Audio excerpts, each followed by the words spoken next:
Hermanos y hermanas, es una gran bendición estar aquí con ustedes. Y el Richard L. Evans una vez dijo, es bueno ser fiel, pero es mejor ser fiel y competente. Les felicito tanto por su fe como por ser competentes. Y en nombre de las autoridades generales, les expreso mi amor y aprecio por todo lo que hacen para bendecir a la nueva generación en la Iglesia de Jesucristo de los Santos de los Últimos Días. Ahora bien, quiero leer un pasaje de Escrituras que sugiere un modelo. Se encuentra en José Smith, Historia, y comenzaré leyendo en el versículo 19. Sospecho que esta audiencia puede decir de memoria estos versículos. Se me contestó que no debía unirme a ninguna, porque todas estaban en error, y el personaje que me habló dijo que todos sus credos eran una abominación a su vista, que todos aquellos profesores se habían pervertido, que con sus labios me honran, pero su corazón está lejos de mí. Enseñan como doctrinas los mandamientos de los hombres, teniendo apariencia de piedad, mas negando la eficacia de ella. Consideren la última parte del versículo 19 en conexión con las revelaciones que están en Doctrina y Convenios. Así que en sus ordenanzas del sacerdocio se hace manifiesto el poder de la divinidad a los hombres en la carne, y sin sus ordenanzas del sacerdocio, el poder de la divinidad no se hace manifiesto a los hombres en la carne. Aquí consideren que ellos tienen una apariencia de piedad, no tienen la autoridad, mas niegan la eficacia de ella. El poder de la divinidad se hace manifiesto en las ordenanzas del santo sacerdocio. ¿Y qué es el poder de la divinidad? Las bendiciones de la expiación. Sin las ordenanzas no hay acceso a las bendiciones de la expiación. Por eso, aún en la primera visión, hay una predicción, un presagio del sacerdocio y de la restauración, así como de las llaves y las ordenanzas que proporcionan acceso a las bendiciones de la expiación. Del versículo 20, de nuevo me mandó que no me uniera a ninguna de ellas, y muchas otras cosas me dijo que no puedo escribir en esta ocasión. Cuando otra vez volví en mí, me encontré de espaldas mirando hacia el cielo. Al retirarse la luz, me quedé sin fuerzas. Pero poco después, habiéndome recobrado hasta cierto punto, volví a casa. Ahora bien, acababa de tener la experiencia en la arboleda sagrada. Estaba débil. Y lo primero que hace es marcharse a casa.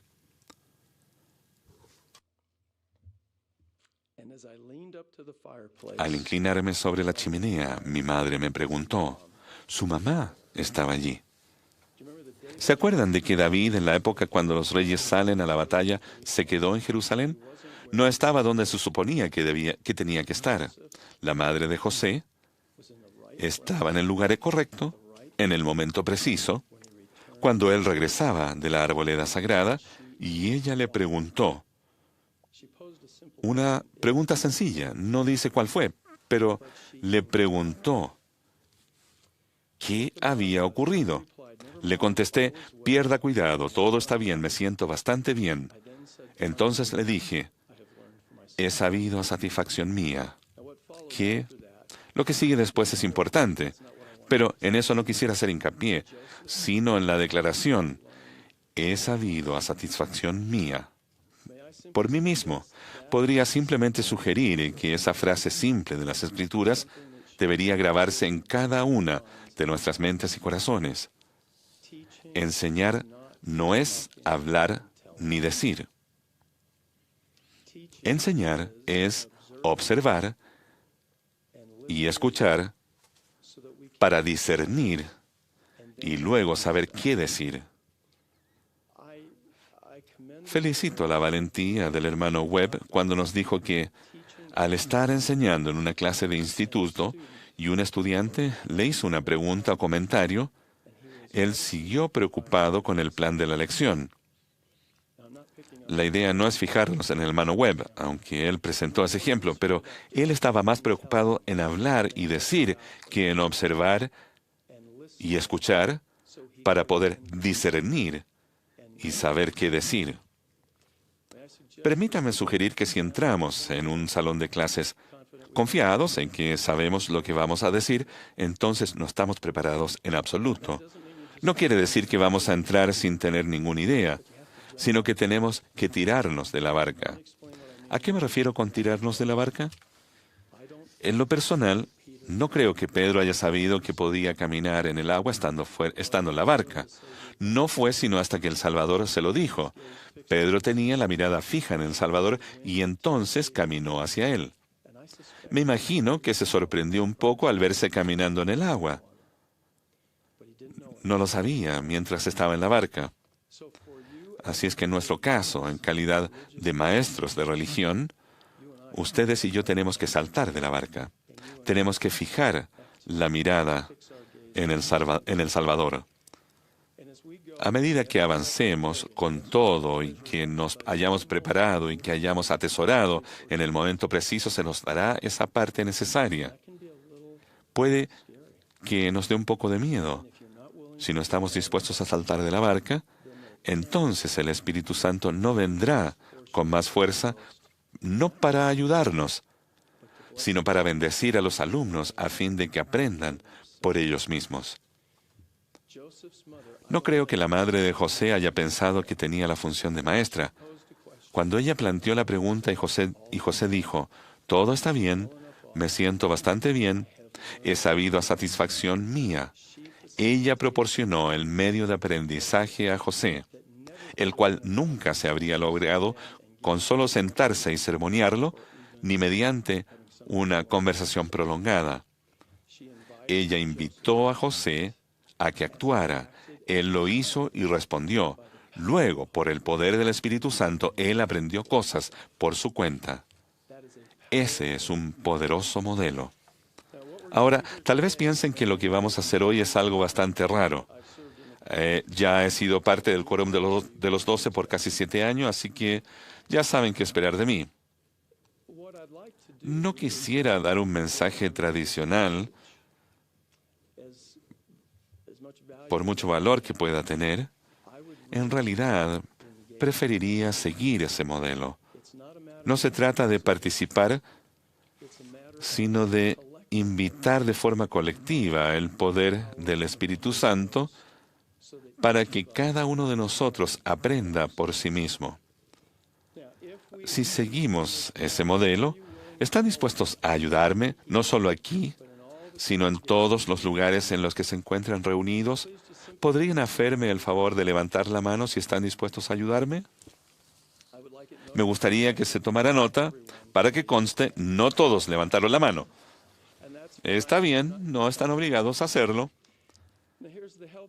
Y aquí es la ayuda que necesito. Quisiera que hagan preguntas. El simple hecho de hacer preguntas requiere el ejercicio de la fe en Cristo.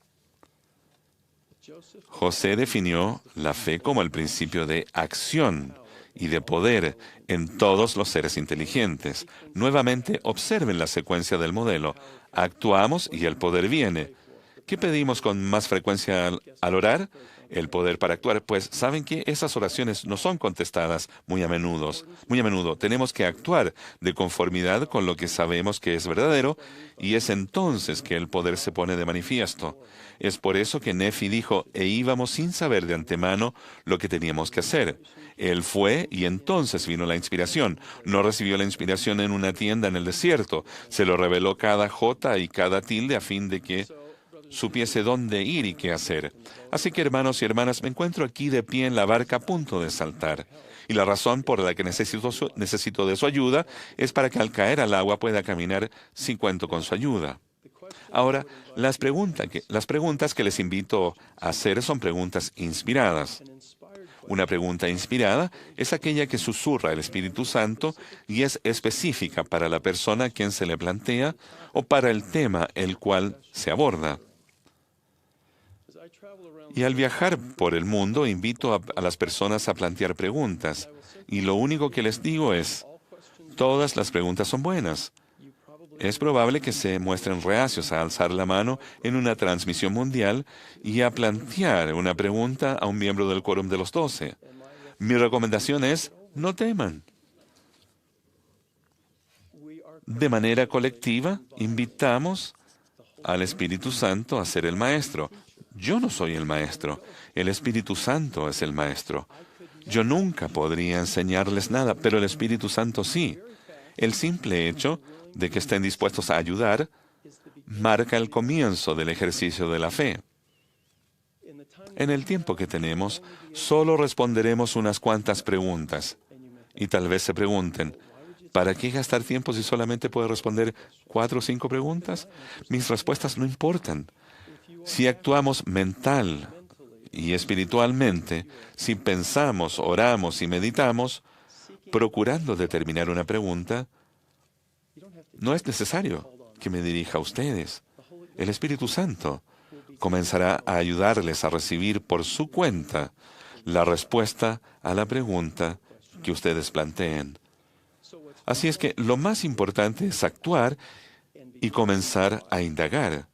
No es importante que me dirija a ustedes y que yo les dé la respuesta. De hecho, sugeriría que si me dirijo a uno de ustedes, esa persona tiene el desafío más grande, ya que es posible que escuche lo que yo diga y piense que de alguna forma ahí está la respuesta, en lugar de concentrarse en lo que el Espíritu Santo le enseñe y aprenda por su propia cuenta. Ahora, todas las preguntas son buenas, pero algunas son mucho mejores que otras. Les daré 2 ejemplos. El de Bednar. ¿Dónde está la espada de Labán? Respuesta, no lo sé, ni me importa. La siguiente pregunta. Segunda pregunta de ejemplo. Hermano Bednar, usted es uno de los 14 hombres que estaba presente en la sala en la que el presidente Monson fue ordenado profeta, vidente y revelador y presidente de la Iglesia de Jesucristo de los Santos de los Últimos Días. ¿Podría decirnos algo en cuanto a la forma en que Dios prepara y llama a un profeta que nos ayude a escuchar y a hacer caso de forma más plena a las enseñanzas del presidente Monson? Ahora, esas 2 preguntas son buenas, pero una es mucho mejor que la otra. La segunda es un ejemplo de lo que es una pregunta inspirada. Hay solo 14 personas sobre esta tierra que pueden responder a la pregunta de quién tiene las llaves. Una de ellas está aquí hoy. Ese es un ejemplo de una pregunta con la que un miembro del Quórum de los 12 les podría ayudar. ¿Están listos para ir a trabajar? Bueno, esa fue una verdadera respuesta incompleta. Me estoy ahogando. ¿Están listos para ir a trabajar? Aprenden tan rápido. Muy bien, tenemos un micrófono aquí. Yo tengo un iPad y tengo en él a personas enviando preguntas. Están apareciendo en la pantalla y podré verlas y escoger preguntas que me están enviando. Empezaremos con una pregunta de esta audiencia. Por favor, levanten la mano para que alguien les acerque un micrófono.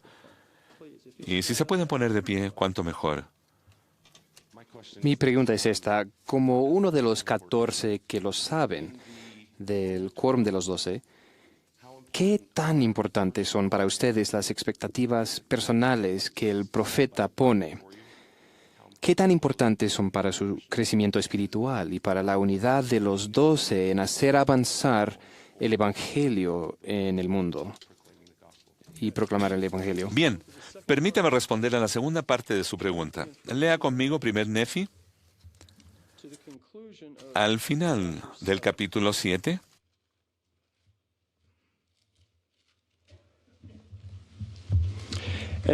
y déjeme solo poner esta pregunta para que usted la considere mientras leemos esos versículos. ¿Cuán frecuente están unidos Leí, toda su posteridad, e Ismael en el libro de Mormón? ¿Cuántas veces sucede eso? Al final del capítulo 7, empezando con el versículo 21, recordemos que Nefi había sido atado y golpeado por sus hermanos.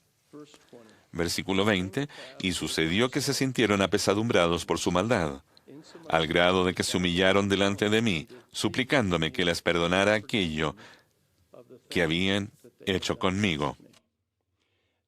¿Sabe lo que yo hubiera hecho si hubiera estado en esa situación? Yo diría, quédense humillados por un rato. Estén humillándose, me piden que los perdone y voy a hacer que se humillen de verdad. Pero vean lo que Nefi hace. Y aconteció que les perdoné sinceramente. Ustedes deben ir a trabajar algo sobre la palabra sinceramente. Él no solo los perdonó, sino que sinceramente los perdonó. Todo cuanto me habían hecho y los exhorté a que pidieran al Señor su Dios que los perdonara. Él no los dejó quedarse así y que se humillaran ante Él. Los volvió al Señor. Y aconteció que así lo hicieron, y después de haber orado al Señor, emprendimos otra vez la marcha hacia la tienda de nuestro Padre. Y aconteció que bajamos a la tienda de nuestro Padre, y cuando yo, Nefi, mis hermanos, sus hermanos y sus familias, y toda la casa de Ismael, hubimos llegado a la tienda de mi padre, ellos dieron gracias al Señor su Dios y le ofrecieron sacrificios y holocaustos. Bueno, tal vez algunos de ustedes sepan esto mejor que yo, pero creo que probablemente esa fue la ocasión en que estuvieron más unidos que nunca. Pregunta, ¿qué sigue? La visión que tuvo Leí. Respuesta a su pregunta. No puede haber revelación, a menos que haya unidad entre la primera presidencia y los 12. La unidad es parte de la preparación para recibir revelación. Con frecuencia ponemos énfasis en la unidad, y con toda razón, pero solo es un prerequisito, es parte de la preparación para recibir revelación. El mismo principio se aplica al hogar, a un quórum, a una clase de la sociedad de socorro, de modo que la unidad está asociada con recibir revelación y las expectativas establecidas por el presidente de la Iglesia. Entre el Consejo de la Primera Presidencia y el Quórum de los 12 hay 15 hombres, cada uno de los cuales, en forma individual, posee las llaves que han sido restauradas a la tierra en estos últimos días, pero solo un apóstol de mayor antigüedad está autorizado para ejercitar todas las llaves del sacerdocio. Él establece el tono y la dirección. Eso es trascendental y clave. ¿He respondido con eso las dos partes de su pregunta? Muy buena pregunta. Bien, la siguiente pregunta. La hermana allí, si se pone de pie, le darán un micrófono, y la próxima la sacaremos de mi iPad mágico.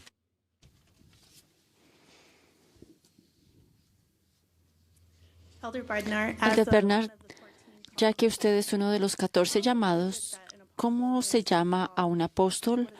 ¿Cuál es el proceso y cómo podemos usar eso para aprender nosotros mismos y enseñar a nuestros hijos y a nuestros alumnos la manera de sostener a nuestros líderes? Yo no he participado en la elección directa de un apóstol, y en última instancia es el privilegio del presidente de la Iglesia. Pero el modelo que usan sería el mismo que cuando se reorganiza una estaca. Así que mencionaré un principio que pienso responderá a su pregunta. El próximo fin de semana estaré en una estaca en la cual reorganizaremos la presidencia de estaca. No voy en calidad de oficial presidente para seleccionar al nuevo presidente. Voy a encontrar el hombre que el Señor ya ha escogido. Espero que puedan grabar este principio en su mente. Cuando llega el momento de escoger un nuevo apóstol, el presidente de la Iglesia no escoge uno. Encuentra el hombre que el Señor ha estado preparando para ser llamado. Luego lo aparta y se le manda a ir y a hacer la obra. Las experiencias que he tenido a lo largo de muchos años en el proceso de reorganizar presidencias de estaca es que cómo sucede difiere en cada una de ellas, pero el modelo es siempre el mismo. A veces es muy rápido, otras veces lleva mucho tiempo y requiere gran esfuerzo encontrar al hombre, pero siempre lo encontramos y lo elegimos. Ahora, el presidente de la Iglesia dirige el modelo y el proceso mediante el cual se llaman a los nuevos miembros del Quórum de los 12, pero es exactamente el mismo principio y el mismo modelo. ¿Responde eso a su pregunta? Está moviendo la cabeza como si faltara algo. ¿Cómo podemos enseñarles a nuestros hijos a sostenerlos, aunque cuando no siempre estén de acuerdo? ¿Cómo pueden sentir el poder de los líderes a través del Espíritu Santo? Bien, enséñale que creemos que el hombre o la mujer debe ser llamado por Dios por profecía y la imposición de manos por aquellos que tienen la autoridad, a fin de que pueda predicar el Evangelio y administrar sus ordenanzas.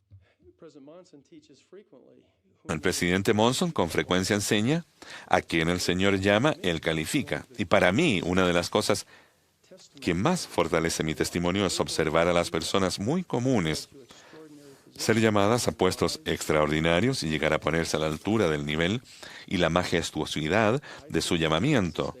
Recuerdo cuando era presidente de Estaca haber llamado a un obispo al cual nunca hubiese llamado si no hubiese sido inspirado. Y cuando le extendí el llamamiento le dije: usted sabe que yo no haría esto a menos que fuese por revelación. Este obispo en particular, de forma interpersonal y en base a algunas características de su personalidad, no estaba en la lista de nadie. Y al ponerme de pie en el barrio para presentar su nombre para un voto de sostenimiento, se podía ver a los miembros del barrio pensando: bueno, no sé, en fin, está bien. Pero si hubieran visto a ese hombre 1, 2 y 3 años después, era algo increíble. Así que ayuden a los jóvenes a orar a fin de tener ojos para ver cómo ve el Señor. No se llama a ninguna persona por lo que es o por lo que ha hecho. Se la llama por lo que llegará a ser al prestar a servicio. Si los ayudan a ver con esos ojos, esa es una de las experiencias que más promueven la fe. Ahora sí están asintiendo con la cabeza. Hemos concretado lo que no pudimos la primera vez. Bien, tomaré una de estas. No sé de dónde viene esta pregunta, pero va así: ¿cómo hacemos para que los alumnos salten de la barca con nosotros y disfruten el agua por su propia experiencia? Excelente pregunta. A los maestros les diría: háganse a un lado. ¿Han visto la ilustración de eso hoy día? Un maestro destacado describió algo que él ha hecho, que le ha enseñado una poderosa verdad. Y no les dijo lo que aprendió, sino que los invitó a ir y a hacer lo mismo para que lo recibieran por ustedes mismos. ¿Perciben el modelo en lo que él hizo? ¿Qué deberían hacer la mayoría de los maestros? Vaya, vean que lo encontré, vean lo que encontré. Tenemos presentaciones de diapositivas y aquí está la lista y les damos un folleto. No estoy diciendo que nunca hagan eso. No nos vayamos a los extremos. Pienso que nos hemos ido a los extremos al dar tantas cosas y tantos folletos al punto de que las personas no tienen que aprender por ellas mismas. No podrán aprenderlo de ustedes ni podrán tomar prestado lo que ustedes han aprendido. Entonces, solo planteo esta pregunta: ¿cómo invito a los jóvenes a aprender por ellos mismos? Les daré algunas ilustraciones. Una de las poderosas doctrinas que hallo en el Libro de Mormón guarda relación con el poder fortalecedor y habilitador de la expiación del Salvador. Él no solo nos limpia del pecado, sino que nos fortalece, nos bendice con la capacidad de hacer cosas difíciles que nunca podríamos hacer con nuestra propia fortaleza y limitada capacidad mortal. Una vez que hayan explicado eso, si alguien no está familiarizado con ese poder fortalecedor y habilitador de la expiación, entonces tendrá hambre y sed de saber más. Es peligroso darles demasiado. Así es que lo que suelo hacer es tratar de darles lo suficiente para que empiecen a probar. Y después le doy esta invitación: consigan un ejemplar económico y nuevo del Libro Mormón. No usen las escrituras que ya tengan marcadas. Solo un ejemplar de bajo costo del Libro Mormón. Y léanlo de principio a fin y busquen cada una de las frases que contenga este tipo de expresiones. El Señor nos ha fortalecido. Fuimos victoriosos en la fortaleza del Señor. En la fortaleza del Señor y todas las variantes. Se encuentran muchas de estas frases en el libro de Mormón. De hecho, contiene cientos y ni se les ocurra hacer una búsqueda con una computadora. Den vuelta a las hojas, búsquenlas y márquenlas. Cuando terminen todo, tomen ese ejemplar del libro de Mormón y extraigan lo que hayan encontrado. Usen su ingenio, háganlo a su manera. Saquen esas cosas y luego véanlas, compárenlas. Y cuando hagan todo eso, escriban un resumen de una hoja de lo que hayan aprendido al hacerlo. Le puedo decir que hago eso por todo el mundo y lo hago con los jóvenes. Y si me encuentro con un joven que me pregunta algo y la consulta va en esa dirección, le presento esto, le doy una tarjeta con mi dirección y le digo, si haces esto, no es una obligación, pero si lo haces, ¿me enviarías una copia de tu resumen de una página? No voy a corregirlo, ni a publicarlo. Solo me interesaría ver lo que has aprendido al hacer esto. Mi secretaria está aquí presente. Debería pedirle que venga y nos diga de las cartas que recibimos por parte de los jóvenes que han respondido a esa invitación. Si ellos no responden a la invitación, no les puedo ayudar de la misma manera. Y según el contenido de la carta, puede que haya algo más que sienta que deba hacer para ayudar a esa persona para que aprenda más de la expiación. En una ocasión estaba reunido con un grupo de presidentes de misión hablando de un tema en particular. La esposa de uno de ellos creo que se quedó despierta toda la noche. Y a la mañana siguiente, con mucho entusiasmo durante el desayuno, dijo, Elder Bednar, mire, ella había escudriñado las Escrituras y aprendió una enseñanza magnífica. Y ella estaba tan emocionada por sacar fotocopias para dárselas a todos los misioneros al regresar al campo misional. Dijo, ¿qué piensa en cuanto a eso? Dije, creo que es lo más tonto que puede hacer. Y se me quedó mirando como si... Le dije, eso es suyo. No se lo puede dar a los misioneros. Ahora, vaya y ayude a que ellos lo obtengan por sí mismos. Espero que eso responda a la pregunta, ya que no les puedo mirar y preguntarles si así fue. ¿Cómo inspira confianza en un nuevo maestro para que éste descienda de la barca? Bueno, quizá no sepan otra manera cómo hacerlo, así que háganlo. Mi respuesta es, no piensen que son el maestro. No es aterrador, ni hay que tener miedo, solo requiere un poco de fe para saltar de la barca. No hay nada más espiritualmente vigorizante que caminar sobre el agua y que todos esos jóvenes le miren. Después ellos le hacen una pregunta y no tiene ni idea de cómo contestarles. Entonces uno hace exactamente lo que se indica en las Escrituras. Abre la boca y las palabras vendrán. En muchas ocasiones diremos cosas que nunca antes haya pensado.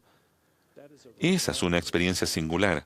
Le sugiero al nuevo maestro que así lo acostumbre a hacer y así lo seguirá haciendo correctamente durante toda su carrera. Un día me encontraba en Richmond, Virginia, en una reunión de juventud con 3 estacas, y un joven de 14 años se levantó y preguntó, Elder Bednar, ¿cuál es el peor de los pecados que pueda cometer? Quiero que piensen en cómo contestarían esa pregunta. Y en esa ocasión, estando parado desde el púlpito, pensé, no tengo ni la menor idea de cómo responderle a este joven, así que hice una pausa y le miré y le dije, el peor pecado que puedas cometer es aquel que pienses que puedas salirte con la tuya. Y tengo que tener cuidado al hablar desde el púlpito, ya que pensé, caramba, ese no fui yo. Podemos hablar en cuanto a la fluidez de inteligencia, pero en verdad, si no hubiese saltado de la barca, esa respuesta no hubiese venido a mí. Son esos los momentos donde el Salvador nos extiende la mano para que no nos hundamos, pero no tendrán esa experiencia permaneciendo sentados en la barca. Ahora bien, no estoy recomendando ser extremista, pero es fácil sentirse cómodo en tener una rutina. No digo nada que sea crítico o negativo, pero los modelos del pasado no pueden ser los adecuados para los desafíos del futuro. Y si no estamos trabajando constantemente para que ese poder venga, no creo que podamos enseñar en forma adecuada a nadie a que hagan eso en nuestro hogar, en seminario o instituto. Así es que les sugiero que comiencen de esa manera y reconozcan el Espíritu Santo. Testifico que el Padre, el Hijo y el Espíritu Santo son tres seres individuales y distintos. El Espíritu Santo es un personaje de espíritu en forma de hombre. Él es el Maestro. Él nos hará recordar todas las cosas. Nuestra es la obligación de estudiar, meditar y atesorar para que en el momento preciso se nos pueda dar lo que sea necesario o para que en el momento preciso existan enlaces entre lo que hemos atesorado, estudiado y meditado y entre aquellas cosas que no hayamos notado antes. Ahora, a causa de la naturaleza de este público, permítanme compartir algo con ustedes. La secuencia en la que comenzamos esta reunión en cuanto a José, la arboleda sagrada, su madre, el hecho de que ella estaba en casa, la pregunta de ella, nunca antes había pensado en ello, hasta que me escuché a mí mismo explicárselo a ustedes. La siguiente pregunta. Sí, señor. Un segundo, necesitamos un micrófono para que nuestros traductores escuchen. Quisiera hacer un par de preguntas, las cuales están relacionadas. Primero, en calidad de apóstol del Señor Jesucristo, ¿por qué cree que Pedro descendió de la barca? Y segundo, permítame responderme esa pregunta. Porque él era un discípulo absolutamente devoto y el Salvador le llamó. Esa es la razón. ¿la invitación era solo para Pedro? No lo sé. Solo sé que dice que invitó a Pedro y él salió de la barca. Gracias. La segunda pregunta de mi pregunta es que hablé con un exalumno suyo y me dijo que usted era muy exitoso al hacer que sus alumnos se preparan y leyeran antes de ir a clases. Como maestro he intentado hacer lo mismo, que los alumnos lean para prepararse, para que tengan una mejor experiencia de aprendizaje y vengan preparados, no solo para hacer preguntas, sino para compartir ideas. No he tenido mucho éxito en hacer que lean y quisiera saber si tiene algunas ideas sobre cómo podemos hacer que nuestros alumnos se preparen para las clases. Es una gran pregunta y trataré no solo recomendar aplicaciones que funcionan para mí, pero no necesariamente para ustedes. Voy a intentar mencionar un principio y luego dar un ejemplo. Si los invitan, algunas veces al enseñar en la iglesia no invitamos a las personas, las empujamos. Los empujamos cuando jugamos el juego llamado Adivinen qué pienso. ¿Alguien conoce este juego? Es un juego tonto. Y si puedo ser directo, mi opinión es que el Espíritu Santo rara vez se encuentra allí cuando lo jugamos. Adivinen qué pienso. Está allí, hay 3 elementos básicos en el convenio del bautismo y luego eligen a alguien. Hermana Dalton, levántese y díganos los 3 elementos del convenio del bautismo. Bueno, la hermana Dalton lo sabe hasta que le pregunta a un miembro del Quórum de los 12 en una transmisión mundial, momento en el cual no puede recordar ni su nombre. Entonces ponemos a alguien en un aprieto y luego les enseñamos. Oh, vamos, hermana Dalton, sabemos que lo puede hacer. Sí, aumentemos su vergüenza. Y luego el maestro inexperto plantea la misma pregunta en 16 formas diferentes. Ahora el pobre alumno está totalmente confundido pensando, ok, estropeé la primera pregunta, entonces ahora tengo un montón más. Me aterré y no puedo recordar ninguna. Entonces lo acabamos de espantar. Si leen un versículo y plantean una pregunta invitadora, ¿qué les llama la atención en este versículo? ¿Qué aprenden de este versículo? Cuando piensan en este versículo, ¿qué creen que influenciaría sobre cómo hacen las cosas día a día? Esos son solo 3 ejemplos, pero no existe una respuesta correcta o incorrecta. No lanza las preguntas abiertamente, está tratando de descubrir dónde se encuentra el alumno con respecto a qué piensa sobre este versículo o qué le llama la atención. Cuando escuchen, observen y perciban mientras el alumno habla, el Espíritu Santo les ayudará a saber qué hacer luego.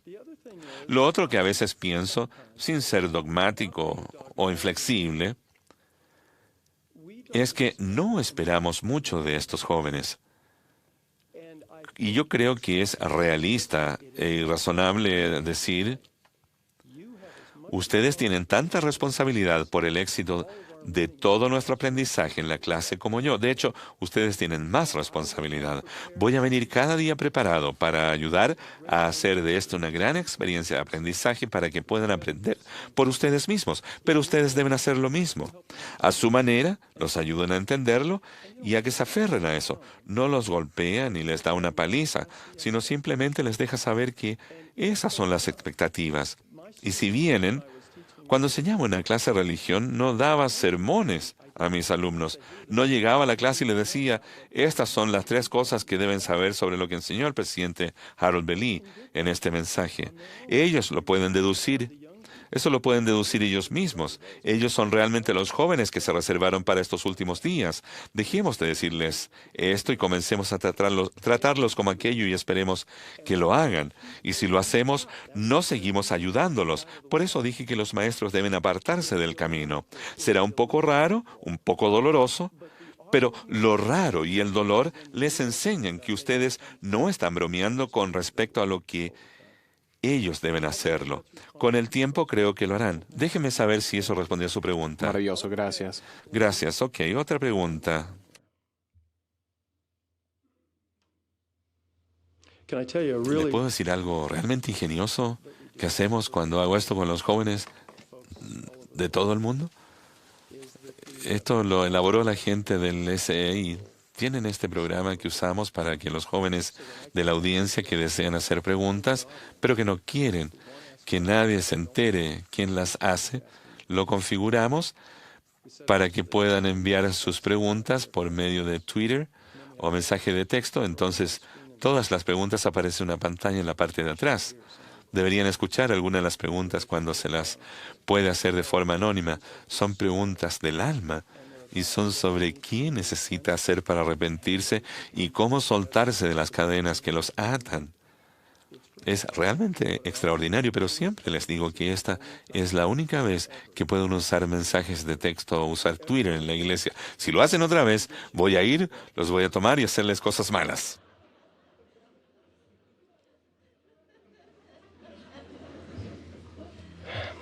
Muchos de nuestros alumnos provienen de familias divorciadas y están muy preocupados cuando algunos de los niños están sellados a padres diferentes.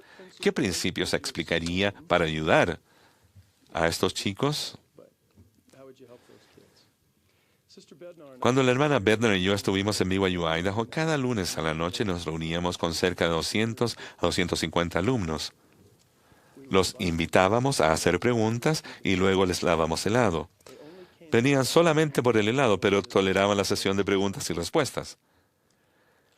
Creo que la pregunta más frecuente en los 7 años y medio de hacer eso con cerca de 40 o 50,000 alumnos era esta pregunta. Hermano y hermana Bednar, mis padres se sellaron en el templo y luego se divorciaron. Si no funcionó para ellos, ¿por qué tendría que pensar que funcionará conmigo? ¿Y cómo puedo confiar en alguien lo suficiente como para amarlo? Cada semana había una variación de esa pregunta. Un principio simple que creo que ayudó a algunos fue decir, comienza contigo.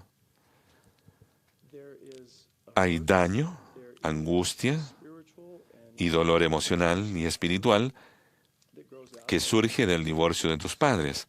Es innegable, innegable. Pero también hay lecciones que puedes aprender de ello, aunque sea tan doloroso.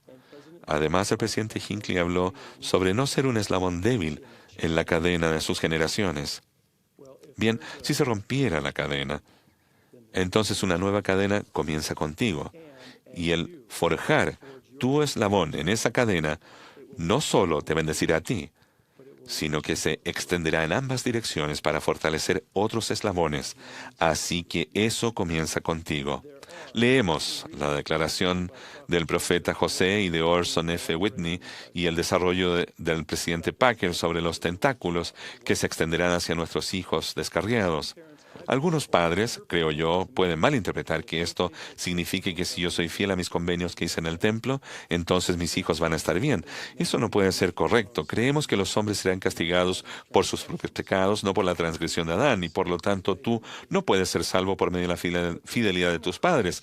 Pero los tentáculos que se extienden debido a la fidelidad de los padres, que honran los convenios en el templo, ejercen una atracción y empuje espiritual en aquellos hijos descarriados. No podría funcionar de la misma manera si se extendieran los tentáculos de los hijos que son fieles a los convenios del templo hacia la madre y el padre que no son fieles como deberían ser. Así eso se extendería hacia ambos lados, y ellos ayudarían a forjar esa cadena de generaciones y reparar algunos eslabones rotos sin importar la dirección. Bueno, otra pregunta por aquí. Allí hay una hermana. Adelante.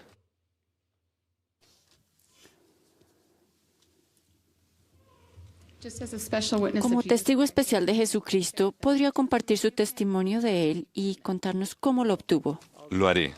Deseo concluir este segmento de la transmisión con mi testimonio, pero describiré cómo lo recibí.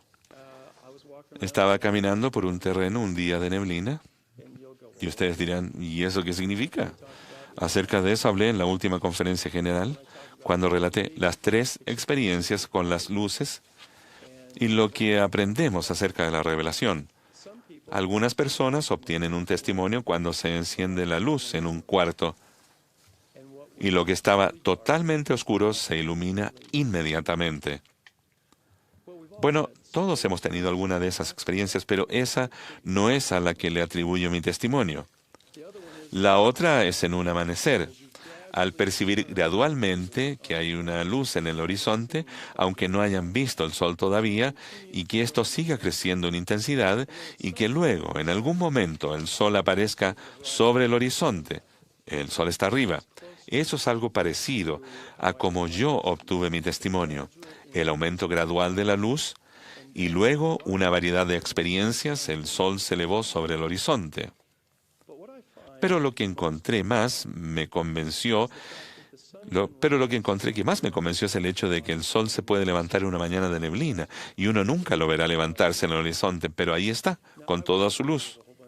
No los voy a aburrir un montón de experiencias personales, pero ahora cuando miro mi pasado, cuando terminé mis estudios de posgrado y obtuve mi primer puesto en una universidad, no tiene sentido en lo absoluto, pero sentía que era lo correcto.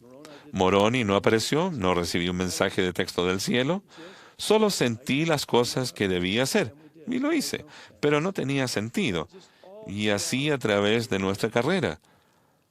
Pero ahora miro hacia atrás, eso es lo que quiero decir cuando digo que estaba caminando en una mañana de neblina. Allí había suficiente luz para que yo fuera donde se suponía que debía ir. Yo fui guiado, pero en un momento en el que no estaba totalmente consciente. Oh, esto es lo que el Señor desea que hagamos, esto es lo que el Señor desea que hagamos. Estamos tratando de hacer lo mejor que podamos. Mi esposo y yo tratamos de ser un buen muchacho y una buena chica y honrar nuestros convenios. Y ahora, con la ventaja de la edad, podemos mirar hacia atrás y ver cómo en cada disyuntiva hemos sido guiados. Pero en ese momento no lo sabíamos. Eso para mí, que me estoy volviendo viejo, es un buen estimulante de la fe. No creo que ustedes tengan que ser mayores para que puedan ver eso. Creo que los jóvenes pueden ver eso. Ellos pueden comenzar a ver esto en su vida. Pero lo más importante, ellos pueden ver esto en muchas cosas de las que hacen. Y nuestro trabajo es no decirles a ellos sobre esto, sino ayudarlos a que ellos vean esto. Así que pueden aprender ellos por sí mismos. Como dije antes, y lo voy a decir otra vez, el mejor maestro que siempre encontrarán es el Espíritu Santo. Un ejemplo se encuentra en 1 Nefi, capítulos 11 al 14, cuando el Espíritu ayuda a Nefi a aprender las cosas que su padre ha aprendido y visto. Y el Espíritu Santo continuamente le dice, Nefi, mira, Él no le dice lo que tiene que ver, solo le dice, mira, ¿qué es lo que ves? Y luego, basado en lo que Nefi dice, el Espíritu Santo le da instrucción. Ayúdenlos a ver. ¿Responde eso su pregunta? Bien. Déjenme sacar otra de estas. Con frecuencia habla de comprender la doctrina y los convenios. ¿Puede enseñarnos lo que ha aprendido como apóstol acerca de entender en el corazón? La comprensión es el resultado de la revelación, no es comprender racionalmente. En el contexto del Evangelio decimos entiendo, pero eso no significa que lo entiendo aquí, significa que he sentido el testimonio del Espíritu Santo. Inclina tu corazón al entendimiento. La Escritura no dice inclina tu mente. Eso se sobreentiende, pero no es suficiente. Inclina tu corazón al entendimiento. ¿Cómo llega la revelación? Pensamientos a la mente, sentimientos al corazón. Cuando el Espíritu Santo confirma que algo es verdadero en el corazón, ese es el momento del entendimiento. Ahora, tomen la palabra entendimiento como se usa en ese pasaje y piensen en la verdad que cita con frecuencia el presidente Packer. La verdadera doctrina, cuando se comprende, cambia la actitud y el comportamiento. La verdadera doctrina, no los caballos de batalla ni las opiniones personales. La doctrina verdadera y sencilla que se confirma como auténtica en el corazón mediante el poder del Espíritu Santo cambia la actitud y el comportamiento. No es la doctrina que sabemos. Mucha gente sabe la doctrina, pero no la entiende. La tienen aquí, pero no aquí. Un ejemplo. Si un hombre no hace la orientación familiar, ¿qué hacemos para arreglarlo? Volvemos a reorganizar las asignaciones. Pero no pasa nada. Entonces hacemos todo tipo de cosas referente a su aplicación. Los hombres que no hacen sus visitas no comprenden la doctrina de la orientación familiar. Es así de simple. La doctrina responde a la pregunta ¿por qué? Cuando se sabe el por qué y se recibe la confirmación en el corazón por el poder del Espíritu Santo, ¿adivinen qué? El hombre hará la orientación familiar. No creo que en la iglesia haya un hombre perezoso. Creo que la mayoría de los hombres no conocen la doctrina. Quizá la sepan, pero no la comprenden. Una experiencia de ejemplo. Si toman 100 hombres, poseedores del sacerdocio que se les han asignado visitas, los ponen en una habitación y les preguntan, ¿cuál es la razón doctrinal para la orientación familiar? ¿Cuál es el resultado? Si le dan a cada uno una hoja de papel y les dicen, escriban la razón doctrinal para la orientación familiar. Y si pueden, agregan algunas escrituras. Hágalo, yo lo he hecho. ¿Saben cuál es el resultado? 100 respuestas diferentes. No encontrarán a muchos hombres que digan, hago las visitas para velar por las personas que visito, acompañarlas y fortalecerlas. Ese es el deber del maestro. Es la razón por la cual hacemos la orientación familiar. Velar, acompañar y fortalecer. Cuando un hombre sabe eso y lo comprende porque ha recibido la confirmación de que es verdad por el poder del Espíritu Santo, ¿saben qué? Ese hombre hará la orientación familiar. Entonces, ¿qué es lo primero que queremos hacer? Mandemos a los miembros del Sumo Consejo a hablar acerca de las razones doctrinales de la orientación familiar. Vayan al quórum de los elders y díganles, enseñemos de lo que es. ¿Y saben qué? Eso tampoco funciona. La pregunta es, ¿qué podemos hacer para ayudar a los hermanos a que aprendan la doctrina por sí mismos? Eso requerirá que hagamos ciertas cosas. Debemos estar allí. Pero no es solo hablarles. No les digan simplemente. Observen, escuchen y disciernan para saber qué decir a fin de que ellos aprendan por sí mismos, precisamente como lo hizo José. ¿Los confundí? Están pensando, hermano Bednar, apúrese. ¿Están bien? Quiero hacer algo rápido. No sé si pueden girar la cámara.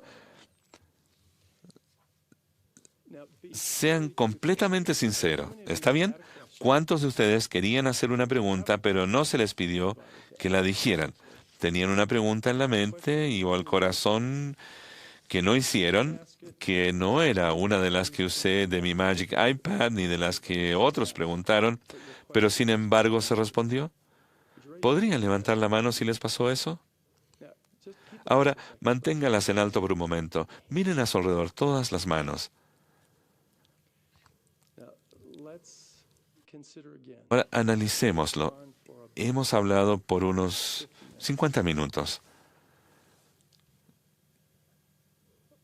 Y solo hemos hecho unas 6 o 7 preguntas, pero muchas más preguntas se han contestado por el poder del Espíritu Santo, porque ustedes han actuado y no solo han dejado que se actúe sobre ustedes.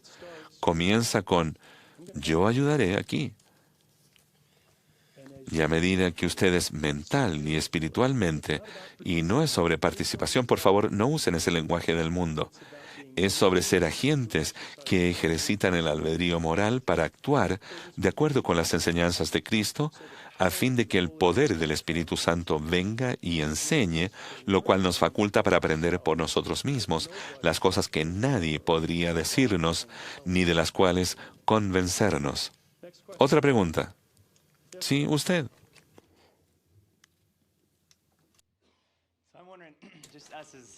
En nuestro caso, como maestros del CI, pienso en cómo puedo vivir a la altura de lo que se espera de mí y también ser capaz de usar mis dones y talentos. He visto que usted tiene mucha fe en el Salvador y como apóstol. ¿En qué manera ha desarrollado sus dones y talentos en su llamamiento? Elder Johnson, esto es una invitación. ¿Quiere contestar la primera parte de la pregunta acerca de vivir a la altura de su posición y responsabilidad como maestro?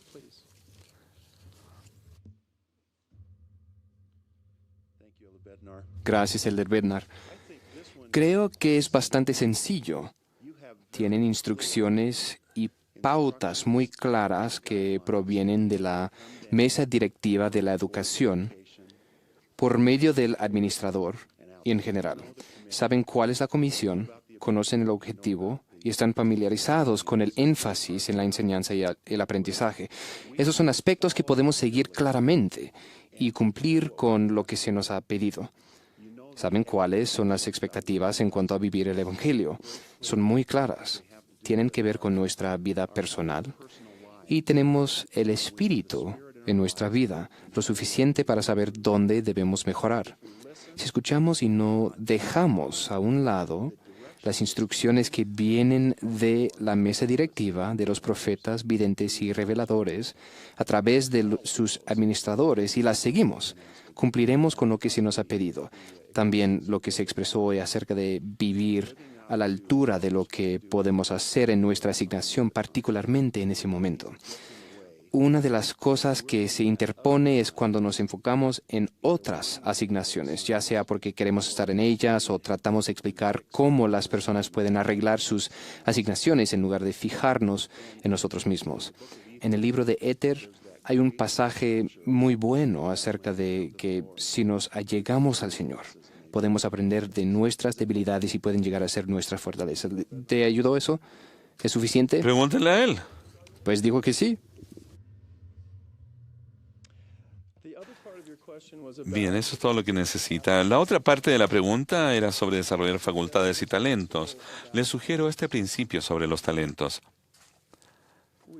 Recibiremos solo dones espirituales y talentos cuando estemos en el lugar correcto y en el momento preciso para que el Señor pueda utilizarnos para bendecir a otra persona. Creo que en la cultura de la Iglesia tenemos una forma singular de hablar de nuestros talentos, como tengo estos talentos, y a veces hay cierta arrogancia y decimos, eres muy afortunado porque traigo mis talentos para bendecirte, en cuyo caso creo que no existe talento, ya se ha quitado. Cualquier cosa que hagamos que llame la atención de nosotros mismos, por eso digo que yo tengo grandes talentos y eres afortunado, eso se denomina hechicerías sacerdotales, porque llamamos la atención de nosotros mismos. Entonces, no es que uno tenga un talento o una facultad en particular. Hay un gran rango de talentos y facultades con las que el Señor puede bendecirnos si uno está en el lugar correcto, en el momento preciso, y ese talento o don será utilizado para bendecir a alguien más. Los tenemos para ser el medio por el que Dios bendice a la gente. Entonces, uno se esfuerza por conseguirlos. Deseo tener esos dones como si fueran trofeos de exhibición. Pero si la intención real de nuestro corazón es ser bueno, ser digno, para que Dios, si Él me necesita, pueda utilizarme para bendecir a otra persona. El presidente Monson, cuando estamos juntos en el templo los jueves, ninguno, ni siquiera creo que su hija sabe las visitas que hace, ni creo que ustedes, ¿verdad? Él solo nos dirá de 1 o 2 visitas y casi siempre termina diciendo, no hay un sentimiento mayor que saber que Dios confió en mí para hacer una respuesta a una oración. Entonces los puedes obtener, a los dones espirituales y los talentos, si Dios puede confiar para vivir de un modo que uno pueda estar en el lugar correcto y en el momento preciso, y uno pueda ser el medio por el que ese don o talento bendiga a alguna persona. ¿Eso responde a su pregunta? Bien. Hermanos y hermanas, ya estamos por terminar. Me gustaría que consideraran una pregunta. ¿Traería el Señor a uno de los 12 apóstoles a esta reunión de seminario e instituto para facilitar una sesión de preguntas y respuestas para darse cuenta de que no necesitan un miembro del quórum de los 12 para responder sus preguntas? Eso es exactamente lo que Él hizo. Ustedes tienen todo recurso. Tienen las Escrituras, acceso a la casa del Señor y el don del Espíritu Santo. Cualquier duda que ustedes tengan, línea sobre línea, precepto tras preceptos, si esperan en el Señor, siempre tendrán la respuesta. A veces la gente piensa que los miembros del quórum de los 12, el día en que uno es ordenado, reciben un juego especial de escrituras con todas las respuestas en la tapa. Hay un gran relato de una de las autoridades que fue a ver al elder Bruce R. McConkie para hacerle una pregunta. Estaba escribiendo en su escritorio, lo miró y dijo, «¿Usted tiene las mismas escrituras que yo tengo?» Y el otro miembro de los 12 volvió a su oficina. Así de simple.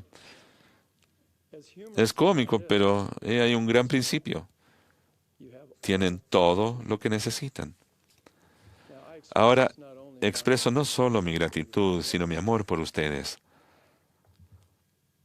Les amo. Les agradezco su fe y la contribución que hacen al invitar al Espíritu Santo para que Él sea el Maestro aquí el día de hoy. Y ruego que todos recuerden lo que se representó con esas manos levantadas cuando pregunté, ¿cuántos desean hacer una pregunta que nunca se haya preguntado? Nunca lo he dicho a nadie. ¿Y lograron la respuesta? Soy testigo que los jóvenes aprenden por sí mismos.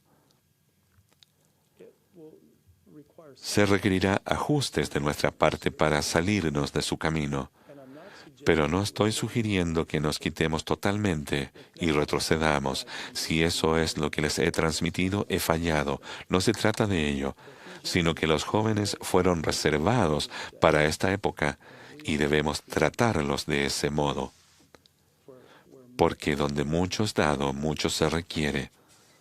Al amarlos, invitarlos, al suplicarles, ellos responderán. Comparto una última experiencia. Sonará dura, pero comunica el mensaje como ninguna otra cosa. Estaba en un sitio de Estados Unidos con muchos jóvenes de 12 a 18 años. Habíamos estado por 1 hora y 45 minutos respondiendo preguntas, y me detuve y le pregunté a los padres y adultos, ¿qué han aprendido de las preguntas de los jóvenes? La respuesta universal fue que hemos menoscabado tremendamente su capacidad espiritual. Y después una hermana levantó la mano y dijo, pero Elder Bednar, sus respuestas también son tan básicas. Son de las Escrituras. Podemos darles las respuestas si nos preguntan directamente a nosotros. Y un jovencito valiente levantó la mano y dijo, no deseo ser irrespetuoso, pero nunca les hacemos preguntas porque ustedes no escuchan. Ustedes hablan solamente. Fue un momento muy poderoso. Tenemos que tratar a estos jóvenes como quienes son realmente, no dejarlos todos sobre sus hombros, pero invitarlos a actuar para que aprendan por sí mismos. Ahora mi respuesta final a la pregunta en cuestión la declararé mi testimonio alegremente. Por la autoridad del Santo Apostolado, declaro mi testimonio de la realidad viviente de Dios, el Eterno Padre, de su Hijo Jesucristo y del Espíritu Santo. Sé que viven. Testifico que ellos hablan. El Padre Eterno tiene un cuerpo tangible, exaltado de carne y huesos. Somos creados a su imagen, somos sus hijos. Jesús el Cristo es su Hijo unigénito. Lo amo. Les testifico que Él vive y que esta es su iglesia, está a la cabeza y dirige sus asuntos. Testifico que José vio al Padre y al Hijo. Se le instruyó y recibió autoridad del sacerdocio y llaves del sacerdocio. Y que desde la época de José Smith hasta el día presente en que tenemos al presidente Thomas S. Monson, ha habido una sucesión intacta de apóstoles de mayor antigüedad y profetas de la iglesia, que son sinónimos, los cuales han tenido todas las llaves del sacerdocio y se les ha autorizado a ejercitarlas. Estas cosas yo las sé, pero sé que eso no es todo. De estas cosas testifico, pero eso no es todo. De estas cosas testifico que son verdaderas. Todas son verdaderas. Ahora también, por la autoridad del apostolado, invoco una bendición sobre ustedes para que, al meditar, al preguntar, al buscar y al llamar, invoco el espíritu de revelación para que lleguen a saber en su vida qué pueden aprender por ustedes mismos. Y de este modo que su familia, sus seres queridos, lo aprendan por sí mismos. Y después, en su sagrada responsabilidad de enseñar a la juventud de la Iglesia, que sus facultades puedan aumentar para ayudarles a actuar y a aprender por sí mismos por el poder del Espíritu Santo. Declaro este testimonio e invoco estas bendiciones sobre ustedes, en el nombre sagrado del Señor Jesucristo. Amén.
Nuestro querido Padre Celestial, nuestro corazón reposa.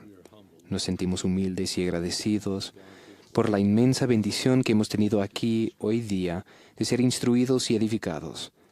Te damos las gracias, Padre Celestial, por el Evangelio, por el sacerdocio y por el testimonio de los apóstoles y profetas. Te pedimos que la instrucción que recibimos quede en nuestro corazón y mente al reflexionar sobre lo que debemos hacer para ayudar mejor a estos jóvenes y ver y aprender por sí mismos.